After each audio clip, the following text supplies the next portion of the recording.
ഈശോ മിശിഹായ്ക്കും സ്തുതിയായിരിക്കട്ടെ. ഇന്നത്തെ വചനഭാഗം അപ്പസ്തോല പ്രവർത്തനം 1-ാം അധ്യായം 8-ാം വാക്യം. പരിശുദ്ധാത്മാവ് നിങ്ങളുടെ മേൽ വന്നു കഴിയുമ്പോൾ നിങ്ങൾ ശക്തി പ്രാപിക്കും.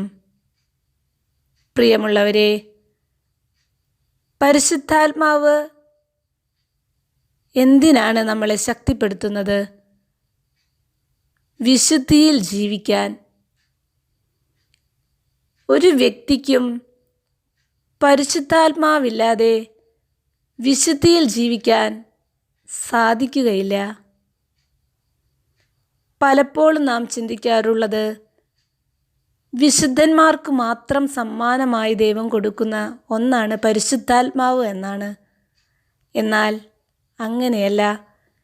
വിശുദ്ധിയിൽ ജീവിക്കാൻ നമ്മളെ സഹായിക്കുന്നതിന് ദൈവം നൽകുന്ന ഒരു വാഗ്ദാനമാണ് പരിശുദ്ധാത്മാവ്. നമുക്കെല്ലാവർക്കും പരിശുദ്ധാത്മാവിനാൽ നിറയാൻ പ്രാർത്ഥിക്കാം.